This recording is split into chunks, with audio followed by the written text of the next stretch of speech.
Hello everyone, very good morning to all of you. आज के दिन की शुरुआत करेंगे 5 मई 2024 के करंट अफेयर के साथ। सारी न्यूज़ इंपॉर्टेंट हैं, इसलिए वीडियो को अंतिम तक ध्यान से देखिएगा। करंट अफेयर की पीडीएफ स्टैटिक जीके के साथ आप मेरे ऑफिशियल टेलीग्राम ग्रुप से डाउनलोड कर सकते हैं। मेरे टेलीग्राम का ऑफिशियल लिंक वीडियो के डिस्क्रिप्शन में सबसे ऊपर दिया हुआ है। वीडियो में सबसे पहले आज बात करेंगे कल के क्वेश्चन की। कल मैंने आपसे सवाल एक बहुत ही सिंपल सा पूछा था।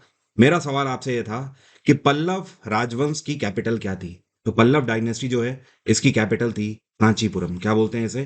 कांचीपुरम। आज की डेट में कर्नाटक वाले रीजन में पड़ती है।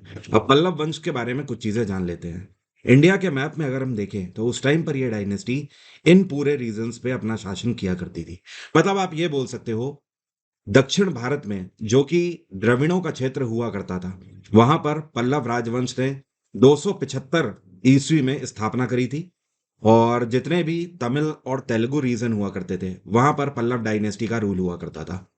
275 ईस्वी से लेकर अगले 600 सालों तक इस डायनेस्टी ने खुद को सरवाइव किया, जो कि इतिहास में एक बहुत बड़ी बात है। इसके अलावा एक और क्वेश्चन पूछा जाता है कि पल्लव डायनेस्टी का मेन ट्रेड रूट क्या हुआ करता था। तो आपको ध्यान रखना है, ये बेसिकली जो अपना व्यापार किया करते थे, वो इधर पानी के रास्ते से ये इंडोनेशिया वाले रीजन तक व्यापार किया करते थे। और इंडोनेशिया तो आपको पता ही है, आज ही नहीं, प्राचीन काल से मसालों के व्यापार के लिए बहुत फेमस है। अपार्ट फ्रॉम दिस, ये पानी से रेड रूट चाइना के अप्रोच तक भी किया करते थे। मतलब आप ये भी बोल सकते हो, ये जितना भी बे ऑफ बंगाल वाला रीजन हुआ करता था, इन पूरे में पल्लव डायनेस्टी का ट्रेड रूट हुआ करता था, या आप बोल सकते हो इनका आधिपत्य भी हुआ करता था। अपार्ट फ्रॉम दिस, एक क्वेश्चन और पूछा जाता है कि पल्लव डायनेस्टी के फाउंडर कौन है। तो आपको ध्यान रखना है, इनके फाउंडर हैं सिम्हा विष्णु। कौन है? सिम्हा विष्णु। अब शुरू करते हैं आज के करंट अफेयर। और आप सभी में से वो स्टूडेंट जो भी स्टैटिक जीके में कोई भी समस्या फेस कर रहे हैं, तो आप मेरी स्टैटिक जीके की बुक आज ही अमेजोन से ऑर्डर करके अपने घर मंगा सकते हैं। मेरी किताब का लिंक वीडियो के डिस्क्रिप्शन में दिया हुआ है। ये किताब हिंदी और इंग्लिश दोनों में अवेलेबल है। इस किताब की खास बात यह है कि इसमें मैंने स्टैटिक जीके के सारे टॉपिक्स टेबुलर फॉर्मेट में कवर किए हुए हैं। इतना ही नहीं, 2000 से ज्यादा टीसीएस पैटर्न पर आधारित क्वेश्चन भी है। और सबसे बेहतर बात यह है कि आज की डेट में आपको स्टैटिक जीके की कोई ऐसी किताब नहीं मिलेगी कि जिसमें पहले मैंने टॉपिक कवर किया है और उससे रिलेटेड जितने भी क्वेश्चन बन सकते हैं, वो सब भी इस किताब में आपको अवेल कराए हुए हैं। साथ में प्रीवियस ईयर क्वेश्चंस भी हैं। तो ये किताब आपके लिए वन स्टॉप सॉल्यूशन है किसी भी वनडे एग्जामिनेशन के लिए। शुरू करते हैं करंट अफेयर। माइक्रॉन जो कि एक इलेक्ट्रॉनिक कंपनी है, इनके द्वारा भारत में चिप्स बनाने की जो प्रक्रिया है, ये कौन से वर्ष से चालू कर दी जाएगी? तो माइक्रॉन एक इलेक्ट्रॉनिक अमेरिकी कंपनी है, और इन्होंने फैसला लिया है कि ये 2025 से मेक इन इंडिया प्रोजेक्ट के अंतर्गत भारत में सेमीकंडक्टर चिप बनाने का काम करेंगे। आज की डेट में आप कोई भी इलेक्ट्रॉनिक गैजेट यूज करते हो, चाहे फिर वो आपकी छोटी से छोटी घड़ी हो या फिर कोई भी इलेक्ट्रॉनिक व्हीकल हो जैसे कि कार वगैरह हो गई, हर एक पर्टिकुलर इलेक्ट्रॉनिक गैजेट में सेमीकंडक्टर चिप यूज करी जाती है। आप आज देखते होंगे कि आप गाड़ियां जब ऑर्डर करने जाते हो, तो आपने देखा होगा आपको वेटिंग पीरियड मिलता है। उसका कारण ये नहीं है कि कंपनी गाड़ियां नहीं बना पा रही है, उसका सबसे बड़ा कारण होता है कि सेमीकंडक्टर चिप की अवेलेबिलिटी बहुत कम है। पूरे दुनिया में गिने चुने ही ऐसे देश हैं जो कि खुद से सेमीकंडक्टर चिप बना पाते हैं, और भारत अभी तक ऐसा देश नहीं है जो कि सेमीकंडक्टर चिप बना पाए। लेकिन 2025 से ये पॉसिबल हो जाएगा। मेक इन इंडिया प्रोजेक्ट के अंतर्गत गुजरात के सानंदा में ये कंपनी यूनिट लगाएगी और वहीं से इसको ऑपरेट करेगी। और माइक्रॉन की स्थापना 1978 में करी गई थी। इसका हेडक्वार्टर है अमेरिका, और इसके प्रेसिडेंट हैं इस टाइम पे भारतीय मूल के लिए संजय मल्होत्रा। कौन है? संजय मल्होत्रा। आप इनका नाम जरूर ध्यान रखें, क्योंकि अब माइक्रॉन का जिक्र बार बार करंट अफेयर में होता रहेगा। हाल ही में इनमें से कौन सा देश है जिसके साथ भारत सरकार ने एनर्जी एंड लोकल करेंसी को लेकर एक पैक्ट साइन किया है? तो ये एक अफ्रीकी देश है और इसको बोलते हैं नाइजीरिया। नाइजीरिया के साथ ये पैक्ट साइन किया है। देखिए, नाइजीरिया भारत का पूरे अफ्रीकन रीजन में सबसे बड़ा ट्रेड पार्टनर है।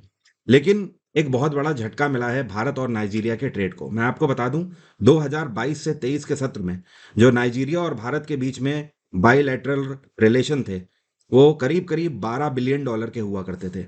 लेकिन 2023 से 24 में ये सीधे घटकर 8 बिलियन डॉलर के रह गए हैं। मतलब सीधे सीधे 4 बिलियन डॉलर की घटोत्तरी इसमें देखने को मिली है। तो ऐसे में क्या हुआ कि भारत सरकार की तरफ से एक प्रॉपर डेलीगेशन नाइजीरिया की तरफ रवाना हुआ है, और इसमें specially reserve bank of India के अधिकारी हैं, और साथ में एग्जिम बैंक हो गया, और national payment corporation of India के भी अधिकारी हैं। अब इसका मेन उद्देश्य ये है कि आपको पता होगा, मैंने आपको कुछ टाइम पहले बताया था कि नेपाल के साथ हमने लोकल करेंसी एग्रीमेंट साइन किया है। जैसे कि भारत में आप देख रहे हो कितने सारे पेमेंट एग्रीगेटर चल रहे हैं, आप लोग गूगल पे यूज करते हो, पेटीएम यूज करते हो, फोन पे यूज करते हो।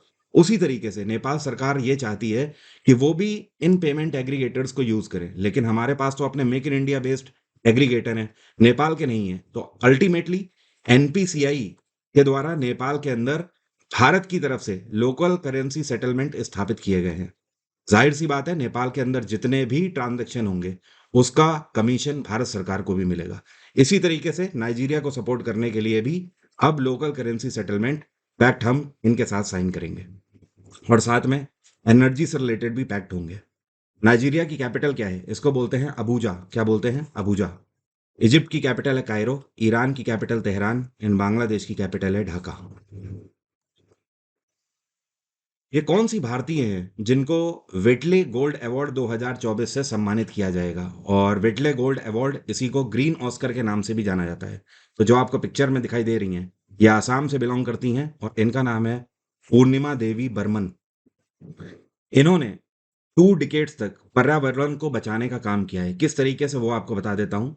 पूर्णिमा देवी जो हैं, ये बेसिकली एक बायोलॉजिस्ट हैं, और ये जो आपको पिक्चर में दिखाई दे रहा है ये पक्षी है सारस, लेकिन इसका एक पर्टिकुलर नाम है। और इसको किस नाम से जाना जाता है, तो आप इसका नाम ध्यान रखें। इसको स्टॉर्क भी बोलते हैं दूसरे कंट्रीज में, और हमारे देश में आसाम वाले रीजन में इसको हरगीला भी बोलते हैं। क्या बोलते हैं? हरगीला।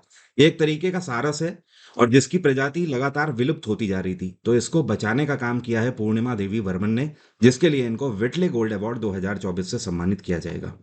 और इस अवार्ड के साथ इनको 1 लाख स्टेरलिंग पाउंड की धनराशि भी दी जाएगी। एंड इसके अलावा अगर बात करी जाए, तो ये जो सारस है ये हमारे भारत के अलावा आसपास के और नेबर कंट्रीज में भी पाया जाता है, जैसे कि बांग्लादेश हो गया, भूटान हो गया, म्यांमार हो गया, उन सभी में भी।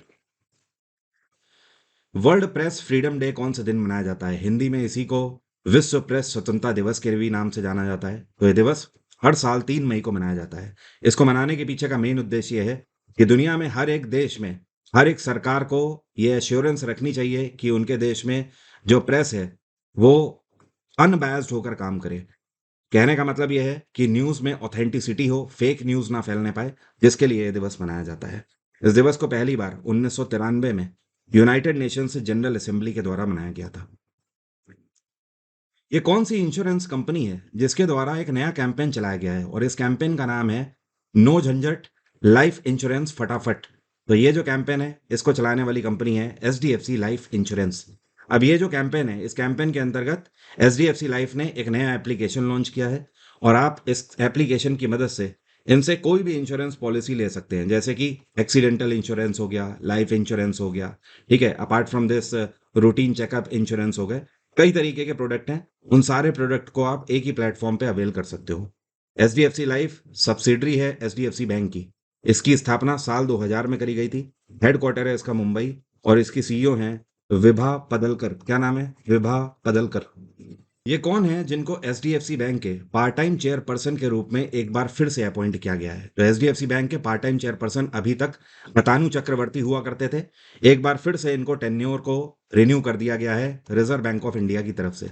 ध्यान रखिए, 3 साल पहले ही रिजर्व बैंक ऑफ इंडिया की तरफ से यह गाइडलाइन पारित कर दी गई थी कि किसी भी बैंक में एडमिनिस्ट्रेटिव पोस्ट अगर खाली हो रही हो, तो उसके 6 महीने पहले ही बैंक को यह एश्योर कर लेना चाहिए कि अगली पोस्टिंग किसकी होगी। तो जो अतानु चक्रवर्ती हैं, इनका कार्यकाल खत्म होने वाला था, अब अगले 3 साल के लिए फिर से इनका अपॉइंटमेंट हो चुका है। अतानु चक्रवर्ती बेसिकली एक आईएएस अधिकारी हैं, और ये गुजरात कैडर के अधिकारी हैं। 35 साल तक इन्होंने भारत सरकार को सेवा दी है। अब ये रिटायर्ड आईएएस है। तो इस तरीके से बैंकिंग सॉल्यूशंस जो हैं वो इनको एडमिनिस्ट्रेटिव पोस्ट देते रहते हैं। इनके एक्सपीरियंस को देखते हुए अतानु चक्रवर्ती ने मैक्सिमम टाइम फाइनेंस के क्षेत्र में सर्व किया हुआ है भारत सरकार के लिए। अडानी ग्रीन एनर्जी, जो कि अडानी ग्रुप की एक बहुत बड़ा पोर्टफोलियो है, तो इनको अभी कितनी फंडिंग मिली है सोलर प्रोजेक्ट्स के लिए? तो अडानी ग्रीन एनर्जी को टोटल जो फंडिंग मिली है वो $400 मिलियन की मिली हुई है, और इस फंडिंग की मदद से अडानी ग्रुप के द्वारा नए सोलर प्रोजेक्ट्स की स्थापना करी जाएगी। अब समझिएगा यहाँ पर ध्यान से, अडानी ग्रीन एनर्जी दो राज्यों में अपने नए सोलर प्रोजेक्ट स्थापित करेगा। पहला तो हो गया गुजरात और दूसरा हो गया राजस्थान। ठीक है, अब इसमें भी समझ लीजिए, टोटल जो प्रोजेक्ट है ये 750 मेगावाट बिजली का उत्पादन करने के लिए है। 750 में से 500 मेगावाट बिजली का उत्पादन राजस्थान वाले रीजन में किया जाएगा और 250 मेगावाट बिजली का उत्पादन गुजरात वाले रीजन में किया जाएगा। ये इस प्रोजेक्ट का मेन उद्देश्य है। अब इसमें भी अगर बात करें तो इसको भी बाइफरकेट किया गया है।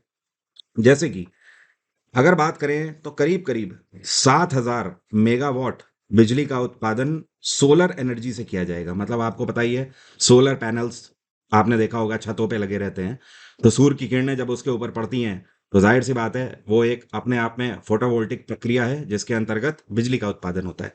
तो 7,000 मेगावाट बिजली का उत्पादन, देखिए यहाँ पर जो 7,000 मेगावाट है ये आगे चल के है, फ्यूचरिस्टिक है। ओके, तो ये सोलर बेस पर किया जाएगा और करीब 1,000 मेगावाट बिजली का उत्पादन जो होगा ये विंड एनर्जी की मदद से किया जाएगा और बाकी का जो है वो हाइब्रिड टेक्नोलॉजी से किया जाएगा, मतलब जिसमें सोलर और विंड दोनों ही होंगे। गुड्स एंड सर्विसेज टैक्स जिसको जीएसटी बोला जाता है, तो जीएसटी के अपीलीट ट्रिब्यूनल के प्रेसिडेंट के रूप में किसका अपॉइंटमेंट हुआ है? पहले ही मैं आपको क्लियर कर दूं, अपीलीट ट्रिब्यूनल का मतलब यह है कि जीएसटी से जुड़ा हुआ कोई भी लीगल मुद्दा होता है, डिस्प्यूट होता है, तो उन सब का समाधान अपीलीट ट्रिब्यूनल में किया जाता है। मतलब एक तरीके से आप आम भाषा में बोल सकते हो जीएसटी की जुडिशरी है ये, जिसे जीएसटैट बोला जाता है। तो इसके नए प्रेसिडेंट कौन होंगे? तो ये होंगे संजय कुमार मिश्रा। और जीएसटी की अपीलीट ट्रिब्यूनल में प्रेसिडेंट का अपॉइंटमेंट डायरेक्ट एसीसी के द्वारा किया जाता है, जिसको बोलते हैं appointment committee of the cabinet. और ये एक ऐसी पोस्ट है जिसकी सैलरी संसद से नहीं बनती है। ध्यान रहे, संसद से नहीं बनती है, जहां पर फिक्स्ड सैलरी रहती है। एग्जाम्पल के तौर पर अटॉर्नी जनरल ऑफ इंडिया की हम बात करें तो आपको पता ही होना चाहिए, अटॉर्नी जनरल ऑफ इंडिया एक संवैधानिक निकाय है, लेकिन जो इसकी सैलरी है ये पार्लियामेंट से नहीं बनती है। इसकी सैलरी भारत का राष्ट्रपति डिसाइड करता है। ये कुछ भी हो सकती है। ठीक है, उसी तरीके से संजय कुमार मिश्रा की जो सैलरी है ये 2.5 लाख रुपए प्रति माह निर्धारित करी गई है और इनको अगले 4 सालों के लिए अपॉइंट किया गया है इस पोस्ट पर। और बाकी जीएसटी के बारे में आप एक चीज़ ध्यान रखें, जीएसटी भारत में 1 जुलाई 2017 में पूरे तरीके से लागू कर दिया गया था। दुनिया में पहला ऐसा देश कौन सा है जिसने जीएसटी अप्लाई किया? ये है फ्रांस। और जीएसटी के लिए हमारे संविधान में आर्टिकल कौन सा है? वे मोस्ट इंपॉर्टेंट, ये आप जरूर ध्यान रखें, आर्टिकल 279A में इसका प्रावधान है। और जीएसटी को बेसिकली 3 पार्टों में बाइफरकेट किया गया है। और ये है पहला जिसको बोलते हैं सीजीएसटी, दूसरा इसका हिस्सा है जिसको बोलते हैं एसजीएसटी और तीसरा है आईजीएसटी। सीजीएसटी वाला हिस्सा सेंट्रल गवर्नमेंट को जाता है, एसजीएसटी वाला हिस्सा स्टेट गवर्नमेंट को, और आईजीएसटी तब लगता है जब आप इंपोर्ट एक्सपोर्ट करते हैं या फिर एक राज्य से दूसरे राज्य में व्यापार करते हैं। हाल ही में 2024 की वर्ल्ड प्रेस फ्रीडम इंडेक्स जारी करी गई है, जिसमें भारत ने कौन सी रैंक सिक्योर करी है? तो ये जो वर्ल्ड प्रेस फ्रीडम इंडेक्स है 2024 का, इसमें दुनिया भर के 180 देशों को शामिल किया गया है और इसमें जो भारत ने रैंक सिक्योर करी है ये है 159th। मतलब आप बोल सकते हो भारत की रैंक इसमें बिल्कुल भी अच्छी नहीं है, काफी निचले पायदान से देखा जाए तो वहां पर भारत की रैंक है। चौंकाने वाली एक और बात है, इस बार जो पाकिस्तान की रैंक है वो भारत से बेहतर है इसमें प्रेस फ्रीडम इंडेक्स में। इस बार पाकिस्तान ने 152nd रैंक इसमें हासिल करी है। इवन एक और चौंकाने वाली बात है, श्रीलंका ने पाकिस्तान से भी बेहतर रैंक सिक्योर करी है। श्रीलंका की रैंक 150th है। और अगर टॉप कंट्रीज की बात करें तो दुनिया में नंबर 1 पे है नॉर्वे, जहां पर प्रेस को पूरे तरीके से आज़ादी है। नंबर 2 पर जो है ये है डेनमार्क और नंबर 3 पर जो है ये है स्वीडन। अब अगर बात करें लीस्ट पोजीशंस पे कौन से कंट्री हैं जिनकी स्थिति सबसे खराब है, तो 180वीं रैंक हासिल करी है एरिट्रिया ने। किसने? एरिट्रिया। और 179th रैंक है उसके बाद सीरिया की और 178th रैंक जो है ये है अफगानिस्तान की। बाकी मैंने कंप्लीट लिस्ट पीडीएफ में दे दिया, आप उसे एक बार जरूर देख लीजिएगा, जहां से आपको नेबर कंट्रीज के बारे में भी पता लग जाएगा। अमेरिकन एक्सप्रेस जो कि एक अमेरिकी फाइनेंस कंपनी है, इन्होंने फैसला लिया है कि अपना एक नया कैंपस भारत के कौन से शहर में खोलेंगे? तो ये गुरुग्राम में नया कैंपस खोलेंगे। पहले ही अमेरिकन एक्सप्रेस का जो है, जो भारत में रीजनल ऑफिस है वो गुरुग्राम में ही है, लेकिन अब ये एक बहुत बड़े लेवल पर नया ऑफिस खोलने वाले हैं। और आपको पता है इसका एरिया कितना होगा? 1 मिलियन स्क्वायर फीट एरिया होगा, जिसकी स्थापना गुरुग्राम में करेंगे।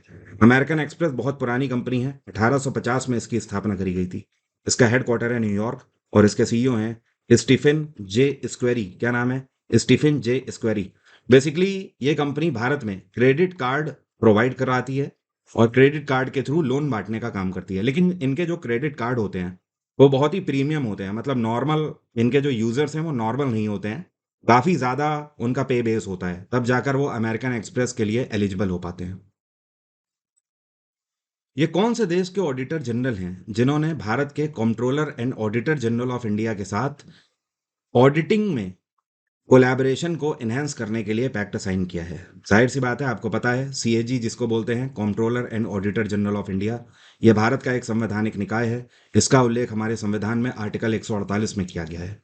इस टाइम पर भारत के सीएजी कौन है? ये हैं गिरीश चंद्र मुर्मू।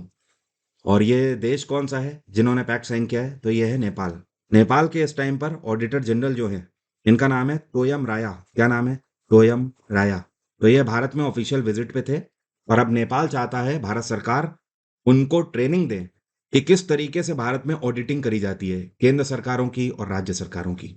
ध्यान रहे, मैंने आपको पहले भी बताया है, यूपीआई के क्षेत्र में नेपाल ने पूरे तरीके से भारत से हाथ मिला लिया है। अपार्ट फ्रॉम दिस, कल के वीडियो में मैंने आपको यह भी बताया था कि बांग्लादेश के 1500 ब्यूरोक्रेट्स को भारत में ट्रेनिंग दी जाएगी अगले 5 सालों के लिए। और नेपाल में 1.5 साल पहले ही नई सरकार बनी है। यहाँ के नए प्रधानमंत्री कौन है? ये हैं पुष्प कमल दहल। क्या नाम है इनका? पुष्प कमल दहल। और यहाँ के नए राष्ट्रपति कौन है? रामचंद्र पौडेल। तो आप दोनों का नाम ध्यान रखें क्योंकि दोनों का अपॉइंटमेंट एक साथ ही हुआ था। पहले भी मैंने आपको बताया है, इस साल के जो कांस फिल्म फेस्टिवल है, कांस फिल्म फेस्टिवल हर साल फ्रांस के पेरिस में मनाया जाता है। और ये एक ऐसा महोत्सव होता है जहां पर दुनिया भर की फिल्मों को प्रोत्साहित किया जाता है और फिल्मों से जुड़े हुए अवार्ड भी दिए जाते हैं। तो इस बार कांस फिल्म फेस्टिवल का 77th एडिशन लॉन्च किया गया है और इसमें पाल्म डियोर अवार्ड से किसको सम्मानित किया जाएगा? तो जो आपको पिक्चर में दिखाई दे रही हैं, इनका नाम है मेरिल स्ट्रिप।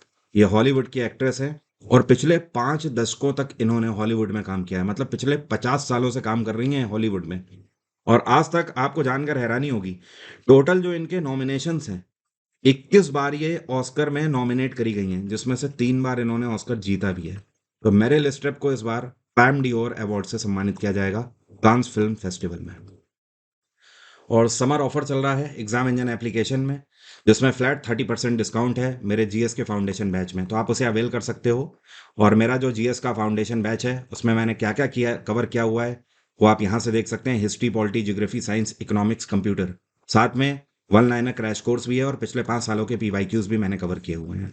चाहे आप राज्य का कोई भी एग्जाम दे रहे हो, स्टेट पीसीएस तक, या फिर एसएससी का कोई भी एग्जाम हो, हर एक एग्जाम के लिए आप मेरा फाउंडेशन बैच अवेल कर सकते हैं। इस बैच का डायरेक्ट लिंक भी वीडियो के डिस्क्रिप्शन में है। अब मेरा आज का सवाल आपसे, आप में से कितने लोग बता सकते हैं सुब्रमण्यम चंद्रशेखर जो हैं, इनको नोबेल प्राइज से कौन से क्षेत्र में सम्मानित किया गया है? कमेंट बॉक्स में जल्दी से लिखकर बताइए। अपार्ट फ्रॉम दिस, आप मेरे बैचेस को सब्जेक्ट फॉर्म में भी अवेल कर सकते हैं, जैसे only history, only polity, only geography, इस तरीके से भी। या फिर इस बार का सीपीओ, एमटीएस या सीएचएसएल अगर आप देने जा रहे हैं तो उसके लिए मैंने एक स्पेशल डुओ बैच भी लॉन्च किया है, जिसमें आपको एक ही बैच में पूरी जीएस जीके कंप्लीट और साथ में कंप्लीट रीजनिंग भी आपको मिल जाती है। इसके अलावा भी वेरियस ऑप्शंस हैं एग्जाम इंजन में, एक बार आप उसे अवेल करके देख सकते हैं। आज की बात यहीं तक रहेगी। Thank you so much, have a nice day, take care, bye bye. आपका दिन मंगलमय हो।